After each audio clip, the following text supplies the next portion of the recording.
Welcome back to the Pushing Through Loss podcast, where we share stories, honor resilience, and embrace strength. I am Kalila Green Siciliano, and it is my honor to begin the journey with you. Today I have with me Maria, who came to the podcast with a loss, as most of my guests do. And so far, we've been speaking before we started recording, and you said that you were the grief disruptor, and I think that that describes you to a T, because we've already laughed for like 15 minutes, and I think that laughing through grief is so perfect. So thank you and welcome. Well, thank you, Kalila. It's such an honor to be here, and I love your name. I'm going to repeat it all the time. Thank you. Um, let's start at the beginning, because you had mentioned obviously that you're a parent of loss and that you had lost your son. Um, we did not go into the exact story of what happened. So would you mind sharing a little bit about that? Yeah, I mean, my son had cancer for 11 Okay. years. He was Wow. diagnosed at 16 years old with a rare blood cancer. Wow. And so, I mean, we had specialists, and basically they're kind of going, we have no idea where it's Right. going to go. So, and we have no idea of how long he's going to live because it is so rare. And the only time they had seen it um, in other men, because it's usually hits men, Okay. usually in their 60s. And they kind of knew that men in their 60s, when they had this blood cancer, would survive anywhere from 2 max 5 years if they were lucky. Wow. And he was diagnosed 11 years before he passed away. Yeah, and he was diagnosed with this same cancer at age 16. Wow. So they had no idea what was going to happen. And through those 11 years, yes, we've had, like the crises. It's a roller coaster. I mean, anyone with cancer knows that the cancer journey is a roller coaster. Right. You have its ups. You're sometimes in remission and you're like, okay, great. So, but what I found was that because we've had it for so long and we had all these crises, and we had crises where he almost died also, and emergency surgeries and all these kind of things and all the treatments, but it became a way of life. Hmm. Right. So That's almost half of his life. yeah, yeah. So, and you just get used to it. You get used to it. And I know we touched a little bit upon religion beforehand. So I really did sort of hang on to my faith. My faith was, um, I guess not so much my armor, but my rock. Hmm. Because I'd have conversations with God, and just basically to help me out, like to do things to make, to kind of question about where it was, and so I guess throughout those 11 years, we always had miracles. And when I say miracles, in that, we got the right specialist, we got at the right time. Hmm. When we had to have emergency surgery, we had the right specialist to do that. We Hmm. had the treatment. We had doctors who cared because we had the top of the oncology department who was our specialist. Right. So we had all of these things.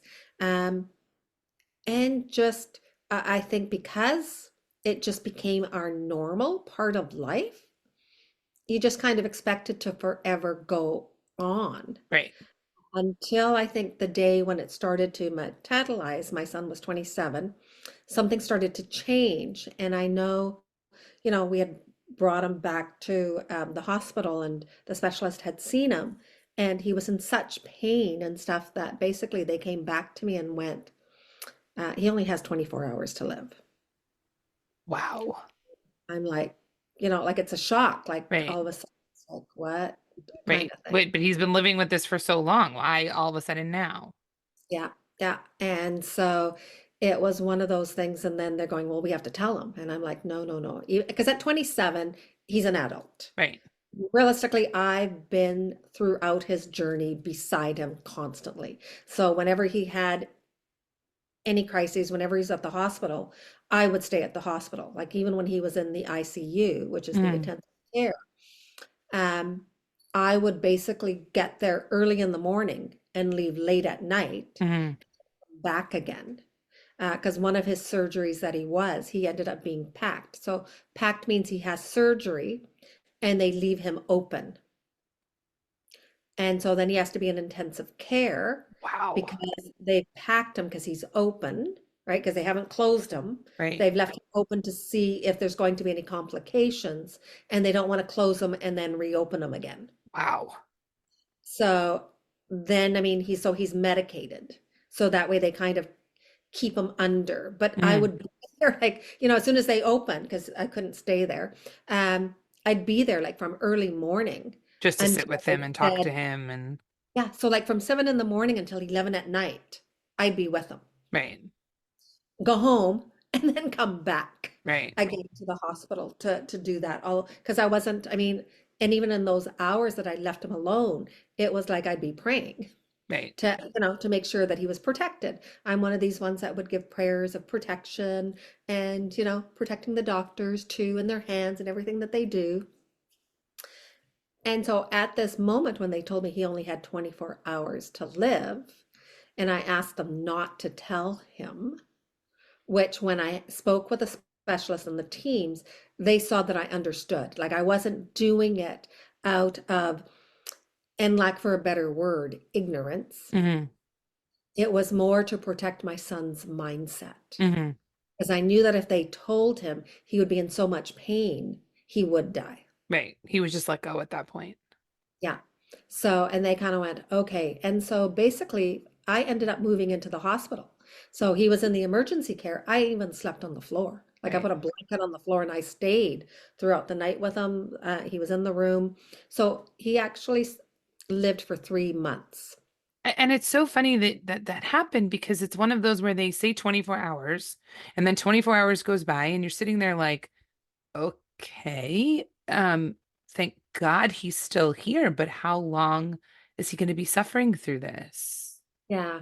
And I don't really think that we saw the suffering That's because good. for the first month when he was in the hospital, I mean, and basically I stayed there. Like, I mean, I moved in. Yep. I only live half away from where the hospital is, but it's like I don't really care. I'd put, he got a room. I'd put a blanket on the floor. My brother brought me a cot. So Oh, I could, had the cot on the floor rather than the blanket. right. Um, Now, some of the nurses probably didn't like that, but you know Oh, what? At this point, well. didn't really care. I was there because if my son needed anything, I was there. Like if he moved, I knew that he moved. And you And didn't know which moment was going to be his last. yeah. And actually, I didn't even think of that because actually, yeah, and then to the surprise of the doctors, he ended up getting well. Like he ended up being able to walk. He Wow. do all of these things doing stairs, and they were kind of quite surprised, like, "Whoa, okay." Hmm. Uh, but then again, after that month, then we went back into that where the cancer took over Hmm. because it was affecting every part of his body now. Now it was getting um, into his lymph nodes and just going on, and he constantly had a fever and just all these things. So then, we ended up going back again for the next 2 months of doing like transfusions, all of these things, and you could see that, and so slowly he was becoming skeletal. Like, I mean, slowly he was basically dying in front of our eyes. Right. And so, and that's one of the things that I always go, like, thank you, God, because I didn't see it. In the sense of like, you see it, but it doesn't register. Right. Well, also, when you see somebody every single day, all the time, those little changes you don't notice until all of a sudden you look back and you're like, "Well, that's a huge change." Or if somebody comes to see you after a week, Yeah. Well, people, I think, did. Other people saw, I'm sure. and even afterwards. And one of the things was that my son never wanted photos. So we never took photos. Oh, Uh, interesting. right? So we have no photos of him in those last months Hmm. of his life. Um, and I think that if I had photos and to see him in that shape, I think would even hurt my heart even more. So Hmm. in some ways, I kind of go, it's one of those double-edged sword sort of thing, right? Like you want the photos because we did fundraisers and at least those photos would have helped. But on the other sense, to see how someone, when they're super ill and skeletal, from a healthy young man to, so yeah, Yeah. it's not an image that I want to carry with me, I Right. think. I can understand 100%. Um, so so once he got to the point where he was gone, your life literally had to flip upside down because for 16 or for 11 years, you had been taking care of him. For 3 months, you lived in the hospital. You still had another son to care for and your husband. And all of a sudden, the son that you've been watching over for 11 years is now gone. It's like things happen like that, it feels like. Yeah, yeah. And I think all of a sudden my body just shut down. Like I hadn't realized that because I think during those 11 years, even though I thought it was normal, Right, because that's what became normal, uh, my own body was in a constant stress. right, right. You were in fight or flight mode all the time. Yeah, yeah. And one of the aspects I think too is that I never wanted to show my son that we were afraid. Hmm. And not so much afraid of his um of something happening, but it was almost like to give him strength for me to be strong, Right. right? Because that was always something that I'd always go like, it's okay, you have it. And I would always go, you're protected by God, right? Like if I can't be there personally, I'm sending God and and the trio because they're all constantly with me there. Right. So and and other people who didn't know him basically thought he was super religious, That's so funny. right? It was one of those things that people would kind of go, and I think even too, I mean, I think we discussed what religion I am. So when I had the priest come over to give him a blessing, I never wanted last rites. They could give Okay. him, but no last rites on anything. It's like, yeah, Right. come and give him blessings. Right. And of course, in our religion, we give the host. So he could swallow that, even on times that he couldn't swallow, he could swallow the host. Interesting. Right? And I think he came across as, and these are some of the things that I think even from my son, even in his last week, he was actually calling his friends and relatives and apologizing if he had ever done anything to harm them. Oh, To- he sounds like such a sweetheart. Right? And I think even at the time I'm kind of going, well, he's not calling me. And so, and then I came to the realization that, you know what? He knew that I loved him and he loved me. So Right. what was there to apologize for? Right. Right. Right? It's that love between a mom and child that just, Totally. so I thought, okay. Um, but afterwards, so I got into this dark stage. I mean, the darkness is basically where all of a sudden things shift. It's what you once knew, even if it's terrible, it becomes normal. And with that, it became empty. Like all of a sudden, so used to that stress, so used to living the cancer ride, that all of a sudden it was like, you know what? Like it's just, like those balloons where all of a sudden it's like poof, Hmm. the oxygen just goes out. Right. And it was like numbness, this emptiness. And so then you start questioning so much. Like, I mean, I did. I started questioning my own self-identity. Who was I? Was I even a good mom? Like, why didn't I find the cure for cancer? I mean, he had cancer for 11 years. During that time, I could have found the cure. I know You these know, questions that you like torture yourself with, they're so irrational, but they seem so normal. yeah, I always go, never mind that there's scientists and researchers for years and years. Right. I mean, it's like, seriously, I could have done a better job. In 11 years, come on.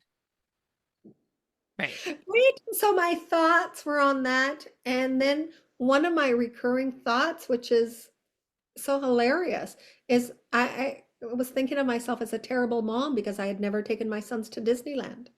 You Oh, know, Disneyland tells you if you're a good parent or not. so I must be a Oh, fantastic parent because I live 20 minutes from Disney World, so we're there all the time. oh, then you're a fantastic. Apparently. If Right? that's the gauge we're working on, I'm winning. So for me, it was like, wow, what a terrible mom. Oh, And so I mean, and until I said it out loud or put in my journal, for the longest time, it was a recurring thought and it was getting bigger and bigger, almost like Right. those gremlins that are. And so it was kind of like, and I'm thinking, yeah, Mickey Mouse and Donald Duck. I mean, they know good parents, you know. Aw. And so all of these things had kept coming on. And then I had, as the years went by, I had friends or so-called friends who basically kept saying, like, when are you going to move on? When are you getting over it? Like, why are you still stuck? I mean, Right. I think I even had my own brothers saying, you're stuck. And it was kind of like, how do you explain to someone the undescribable, the unimaginable, that this is my child? And to me, it's like, I don't care whether they lived a nanosecond or 100 years. Right. They existed. They were part of my life and I loved them. And their presence is no longer here. Right. Because then not only am I losing their presence, but I'm also losing their future and my future of what Exactly. I think would be like. I think The as I mentioned, other the other part that makes me so angry about that statement is I actually think about it as a child, where somebody before I had kids told me that when a child throws a temper tantrum in front of their parent, it's the it's actually the exact opposite of what you think it is, because you're thinking your child is just losing it. They have no control over themselves. And yet, if you look at that child and you think they're comfortable enough with me to lose it and know that I'm going to love them no matter what, I should feel secure in this moment to be able to get them out of it, even if it takes a long time. So, for the same reason, you're going through life and you've lost your son, and on, most of the day, 16 hours a day, whatever it might be, you have to put on this facade for people that you don't know and people that you're just interacting with face to face with no consequence. And then you see the people who you think that you can be yourself in front of and you think will trust to just say, I understand. And they're telling you, why can't you just get over it? It yeah. makes no sense.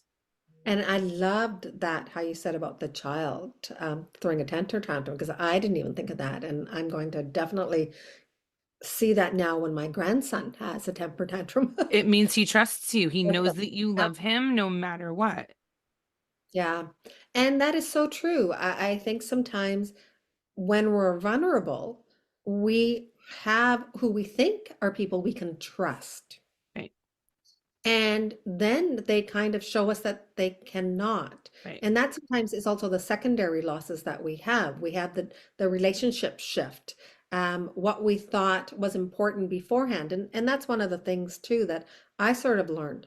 What I thought was important beforehand all of a sudden became like, seriously, what was I Right. thinking?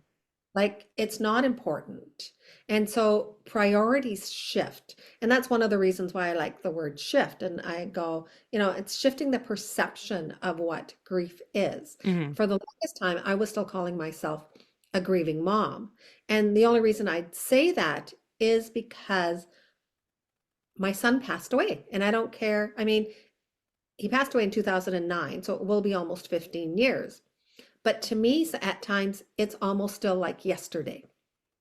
That's not going to go away. So I've switched to saying I'm a bereaved mom.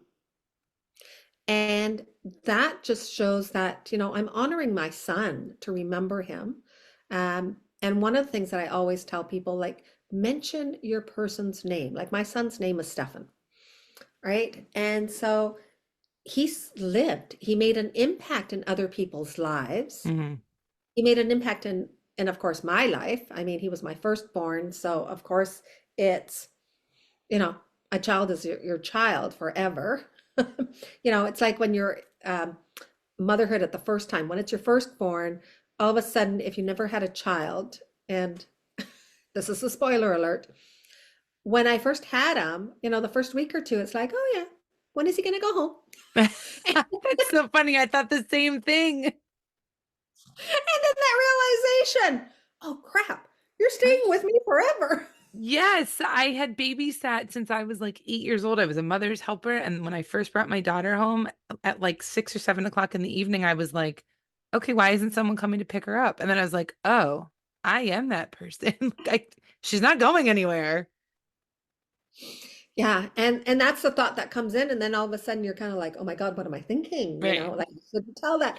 And yet that's what it is. And no one ever prepares anyone who's never had a child before, and all of a sudden it's your first one. You're kind of looking to someone else going, okay, yeah, okay, fine. When, as you And said, like, where's when is the somebody adult in gonna the room?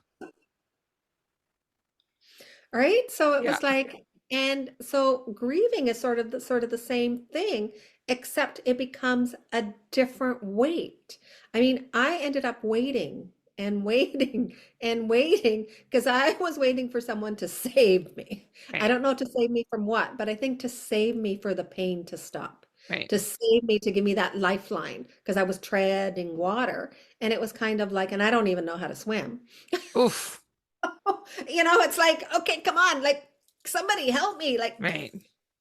and no one was coming. Right. No one was coming to save me. And even some of the books that I read or some of the programs that I had attended were basically like, and then one day you'll get over. Like time shifts and, sort of along those kind of reasonings. Or there's a reason for everything, and the kind of things. Right. And I don't know. I was sitting there and I mean, I'm a questioner. I have curiosity and I'm just listening to them going, crap, you guys don't know anything. True to that statement. Right? So it was kind of like, okay. So then it was like, and no one sort of liked my thoughts when I'd kind of go, well, grief's not going anywhere. Because, we listen to the 5 stages. Society tells us that you have the 5 stages. You have, and yes, I get it. They're not tick boxes like we're going, okay, I've done It anger. Now I certainly can felt go. like it when I was going that I was like, why can't I just tick that off and be like, okay, I'm done. Can I move to the next one? Yeah, like almost like these levels that you're gonna go. It's like those video Right. games. Okay, I completed this one. Now let me get to the next level. Exactly. But it It's doesn't not work. like that. And so that, like, after a while, my realization came that grief wasn't going anywhere. It was staying with me forever. Hmm. And to a lot of people, that's going to sound daunting because society tells us that when we see a person who's grieving or bereaved, they're going to be sad, they're stuck, they're like miserable, they're all of these things.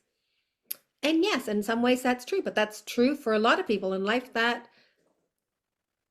haven't experienced grief, Right. right? I mean, but then grief also is a huge umbrella because there's so many different types of grief.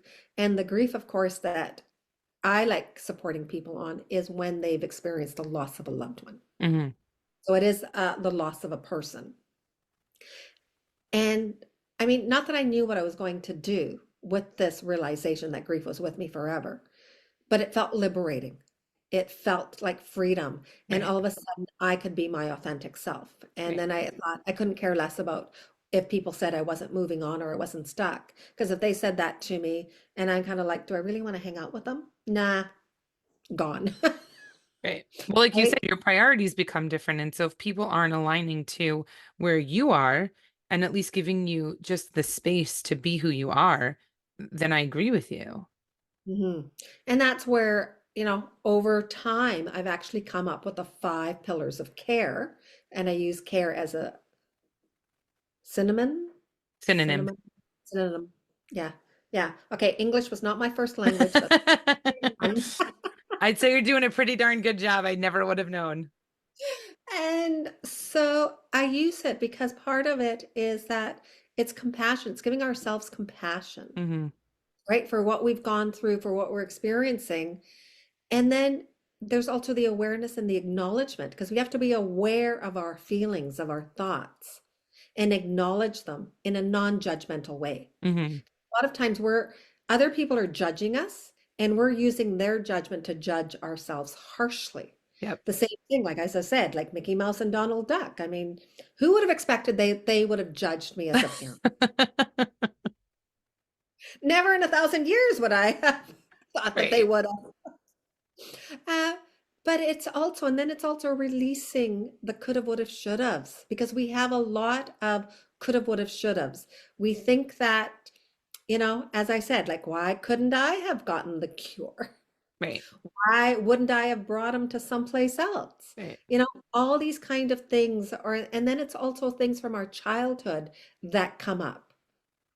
And even if, as my son was 27, so then I had those 27 years, and then I looked back of how was I a parent? Why did I get angry at him that time? Or, you know, like regular parenting stuff that we do with our best abilities, with what we know at the time.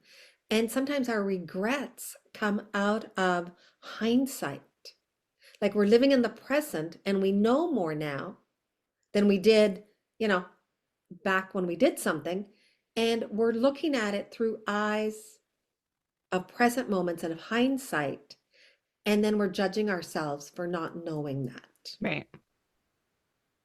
And so that makes it, I think, hard. And so it takes time to release. And I'm saying time because it's a practice. It's a practice to show ourselves compassion. It's a practice to release what we're doing. For example, just recently I took my 5-year-old grandson and we went on a mini train ride. And on that, you know, like I had some things and he had his ball and I told him, okay, if the ball falls, we're leaving it. Right. And it tells you to keep your arms in you because there's no railings, no, I think it's just a little min. Well, something fell out of my purse. And what did I do? Oh, we were going so slow. I reached down to grab it. But the thing is, the train is still moving. And your And what grandson was like, "You just told me not to reach down for my ball. What are you he doing?" fell off the train. By leaning over, I fell off like this. He fell off too and scraped, and the people behind us are yelling into the train guy, "Stop, stop, somebody fell." And that's why you told him not to reach for his ball. See, you should have learned. Should have learned. It was grandma Right. that did it. And you know, and even with that little incident, I still had the woulda, shoulda, couldas. Of Like course. what, you know, like what was I thinking? Why did I reach that? I shouldn't have done that. Right. I look at, I mean, it's a funny story now. And he did scrape his knee, and afterwards, like he was traumatic because all of a sudden he fell, and you know, he's going, my leg is bleeding. I mean, there were scraps and bruises, but and he wouldn't walk. Oh, But then afterwards, you know, and I thought, okay, this is how he's feeling, so I have to honor what he's feeling. right. And that's the same thing with grief. We have to honor our feelings Right. and we honor our thoughts. And with all of that, we end up evolving because grief evolves. Society kind of feels like grief, you know, gets smaller with time. It doesn't. It stays the same. Right. We're the ones who evolve. And I We think move. it's also the idea of the pain and suffering that goes with it can change. And my friend and I talk about this a lot because she lost her father about a year and a half ago. And she said for her, the grief part of it, where the pain and the suffering came in, was very easy to release because she could understand logically that that didn't mean she loved her father any less or that she was going to carry his memory forward any less, but that she could honor who he was and live life to the fullest because that's what he would have wanted. And so she still has the grief, but that doesn't come with all of the pain that goes with it that normally people associate together. Yeah. The pain, like the intensity of the pain Right. evolves also. Right? And one of the things I think with grief that people sometimes misunderstand is that sometimes, and it could be any time, it could be like 5 years later, 10 years later, a memory, a scent can activate. Hmm. And that could either bring sadness, could bring joy. So these things are going to happen anyways. And yet, what I look at is that it's the same thing when people are saying taking a trip. Hmm. You take a trip, you have a holiday, you come back 5 years later, you're going to still remember parts of that trip. 10 years later, you're still going to remember parts of that trip. And you can share it with your friends, and they're going to be acceptable, going, oh, yeah, when that time that you went to Italy and you did da da da, right? And yet, when you happen to be a bereaved person, and then you start talking about your loved one, people kind of look at you like, yeah, you're stuck. Right. And I'm thinking it's the same thing. Society has to say, like, it's okay to mention their names. it's okay to talk about their lives and the impact that they made on yourself and on the other people around you. One of the things that I heard that someone actually said, and it kind of stuck to me, is that they're going, people are afraid to mention your loved one's name because they're afraid of reminding you. And I kind of looked That at it, person is always there. and I'm going, you're talking to the person who was, right? It, we'll never forget them. So No. by saying their name, like if someone were to come up and say my son's name, then it's like, wow, isn't it wonderful that someone else remembers him? Right. Someone else remembers the and what the impact he had on their lives. Right. It's not like you can just put it into a shoebox and stuff it into the closet. He's Mm, there. He was there. He will be there forever. yeah. But it was interesting how this other woman had sort of said it, and I'm like, oh, okay, never really thought of it. Hmm. They're not saying the name because they're thinking, oh, well, I'm going to make you uncomfortable and I'm going to bring you up memories. Well, the memories are always there. They're Right. not going away. Right. So as we're starting to wrap up our conversation, because I really could talk to you, I feel like for the next few hours, but I don't want to make everybody else listen for hours and hours on end. Um, I know you have another son who's younger, and you had to be mom to him even while your older son was sick and after he passed away. How did you help? Since you said for yourself, you sort of shut down afterwards. How did you then focus to be able to sort of regroup and say, okay, I am still here. My other son is still here. I need to be a mom to him. What did that look like moving forward? Yeah, that's still a work in progress. Okay, I mean, that's fair. Yeah, and one of the aspects is that I think for the first 2 years, literally shutting down and then looking at it going, what is my message Hmm. to my other son saying you're not important, Right, right? And I think because of that, that was one of the aspects that I was looking to fix myself, how to do things.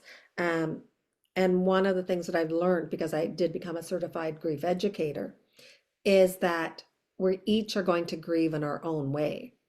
And how someone else is grieving, I cannot help them, right? They're the ones, I mean, I can show them what I'm doing. However, it's their journey. right. And you can hold space for them. Yeah. Yeah. And sometimes, it's like having the shoemaker fixes everybody else's shoes and not their own Right. families, right?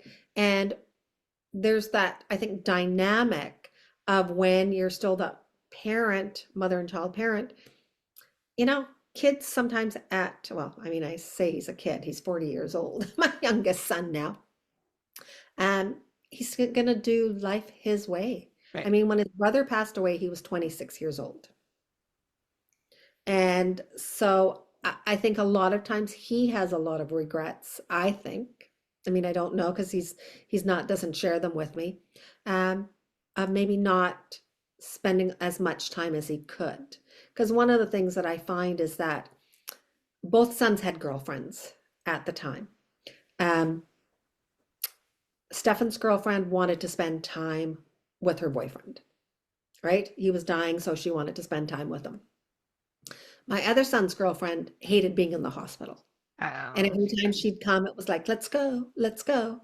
And as much as I would tell my son, you need to spend time with your brother, uh, there's only so much that I can do because right. then you have outside forces. And he was still an adult, so he had to make his own Yeah. decisions. Right. And so part of that is I kind of like,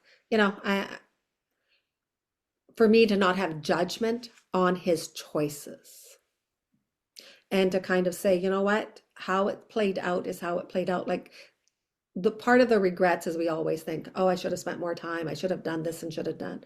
Well, in actual fact, he did what was best for him. Right. Just because I chose, I mean, I remember Stefan's girlfriend kind of going, I can't be here. Right. And I just kind of looked at her like, well, I don't really I mean, to me, it's like it was a no-brainer. I had Right. no choice. Right. Yet when I spoke to some of the other doctors, there are also parents that will not stay like what I did. Wow. right? And to me, it was kind of like, really? Like, what are you talking about? That's I don't have any judgment for whichever decision you need to Which make, is, but yeah, I'm in the same boat as you that there is no question in my head, even if I have other children at home, I need to be there. Like there's just there's no other option. yeah. And that's the aspect, I think, too, what happens, because it's not just those, the 3 months of when he was, before he passed away, but it was also those 11 Right. years. And what I've seen is that any family that is dealing with illness is that our priorities seem to always go towards the one who's ill, who needs help. Hmm. And not that we're overlooking the other children. It's just we're kind of like, okay, you guys are fine, Right. right? I mean, there's only one of us. It's so interesting because there's an organization that I worked for about 15 years ago. It's called High Lifeline, and they're international. They're all over the US and Israel and across different countries in Europe. And they have that exact mindset of they deal with families whose children have life-threatening illnesses. However, during specific holidays, one of them being Hanukkah, they would get wish lists from each of the kids in the family. And so each kid felt like they were taken care of when the parents have spent so much of their time and so much of their energy and so much of their love really making sure that they can get this child who's sick the best care, the other children then can also say, I was thought of. I didn't get pushed to the wayside because I'm not sick or because thank God I'm healthy, but like maybe if I got sick, my parents would pay more attention to me or whatever it might be. Yeah. Yeah. And there is more. I think studies have shown that it doesn't matter, like if it's another child, even if it's a parent, and one parent constantly has to, you're helping the one that's ill. Right. And it's not because you lack love for the other children. Like you think, I mean, I looked at it thinking like I wasn't ignoring my other son, I was giving him love, yet we never really asked him, Right. are you feeling left out? Right. And Are you, from his perception, it could have been that all of your time was spent with his brother. and from his perception, that is what Right. it, Right. right? And so, I mean, it's the same thing. I think I had a friend, and basically sometimes it's the perception of what someone has. I mean, I looked at one time like his daughter. Sometimes I kind of looked at it going, okay, so why does she have self-esteem issues? Like you guys treat her like a princess. You're doing all of this and all of that. And sometimes it's that, is it nature? Is it nurture? Because I kind of remember the way I was growing up in my family. I mean, I came from a family of immigrants, um, you know, and I always go Italians. Italians would kind of like ask question, no, kill you first, ask questions later. Like we'll hit you first, then we'll ask you Right. questions. Guilty until proven innocent. Yeah, and I think it was because of their upbringing. So we all kind of go with our own upbringings and we bring that with us. And unless someone's willing to disrupt and change it, keeps going on. Like I think after my son passed away, it was almost like I understood how generational stuff happened. I Hmm. understood about addiction.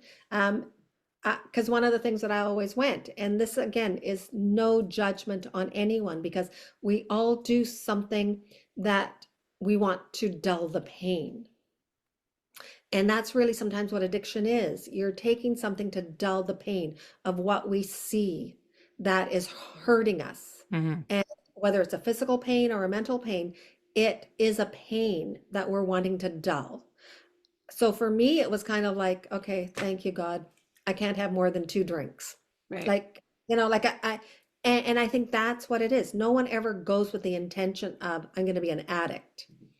It's basically, you have to take more and more and more to dull the pain. Right. So, and that's one of my reasons of being sort of grateful is like, okay, I can't swallow pills. So it's like certain things were already eliminated for Right. me. So I guess my final question, because I want people to be able to reach you if they need you, how did you become a grief counselor after you had sort of gone through the grief yourself, or really, I guess, put it in a compartment and then said, I'm not dealing with this properly. I need to figure this out. Yeah, and that's it, is when I realized that grief was staying with me and how society has it wrong. Hmm. In my opinion, they have it wrong. Because I kind of feel like we need to honor our grief. We Right. need to acknowledge it and to say that it lives with me. Right. And I can still move forward in life. I mean, I'm already quirky as it is, so my grief is going to be, At least you can own it. I can own it. And I think that's the aspect is owning it. Right. And what I've learned is that vulnerability is our strength, is our Hmm. courage. And with that, I mean, one of the things is that whether we want to acknowledge it or not, none of us have that magic wand that we can sprinkle or, wand away, Right.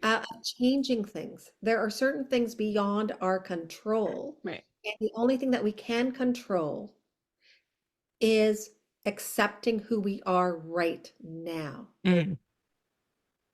And I think by that acknowledgement, because when we own something, it's actually freedom. Right. Uh, I think, it's like having a routine. I think one of the things is that sometimes we always think freedom is, scattered. I think, I think that's another word that's misused is that when we think of freedom, we think, okay, we can do anything we want and stuff like Right. that. And yet, freedom still means you still have to have a routine. You Right. still have to own like your own thoughts, your own feelings, and acknowledge them and be aware of them. And it's how do you move forward? Hmm. And I think rather than saying getting over it or moving on, because it's not like we're going through a tunnel and then all of it the other side, it's going to be rainbows and whatever. Um, Life still happens. And it's what are we doing with our lives? Right. And when we say have purpose, having purpose doesn't mean that you have to have a huge cause. I mean, for me, it was like, I got to share this message because I see so many women that are hurting. I mean, there's a woman that I partnered with who has been following me on social media, and we've become friends. And her daughter passed away 35 years ago. Mm. And she felt that she had to be silent, that she couldn't share about her daughter. Oh, my heart hurts for her. Right? And she goes, when she saw that I was talking openly about grief, that I was saying, hey, it's okay. I'm a griever. I'm a bereaved mom. Like I'm owning this. I'm not Right. hiding it. I'm going to talk about my son. I'm going to share about what is about the the grief symptoms in regards of brain fog and things like that. And sometimes depending on our age, is it menopause? Is it grief? Is it a combination of both? We don't Right. know. But also look at what happens to our bodies. Is it something, I always go see a physician first because is it something medically or is it grief that is our we're holding things in without releasing, Right. right? And so that's why like I have a gift that's called the 5 keys of self-compassion because how are we going to give ourselves compassion Right. as and that's the aspect is that when we're kinder to ourselves and we acknowledge what we're going through, realistically, we just have to live this moment at a time. Right. It's not going, yes, you can plan for the future. However, it's being fully present right now and doing what you can right at this moment. Yeah. I love that. How can people find that resource and how can people find you?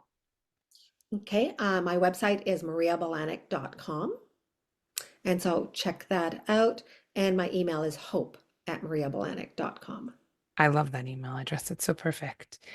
Well, thank you so much for coming on. I think, first of all, you're a gem. The way that you can view things and the way that you even took what you went through for 11 years with your son and made it into something where you just blossomed with other people. And seems like you also helped your other son who's still here and is still alive and thriving, and your grandson. I'm so blessed to be able to speak with you. So thank you.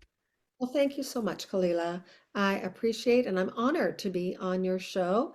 And and I know that you inspire your audience, Thank right? you. Your thoughtfulness and your generosity. Thank you so much. And we will make sure to put in the show notes all of the ways that people can get in touch with you. And um, this has been wonderful. So thank you again. Thank you for joining me today on Pushing Through Loss. I hope this episode has provided support, understanding, and a sense of community. Remember, you are not alone on your journey, and you have the strength to face the challenges that come your way. If you found value in today's conversation, please leave me a review and consider sharing it with others who may benefit. Together, we can help each other heal and activate our inner strength warriors. Stay tuned for more empowering conversations, and until next time, you got this.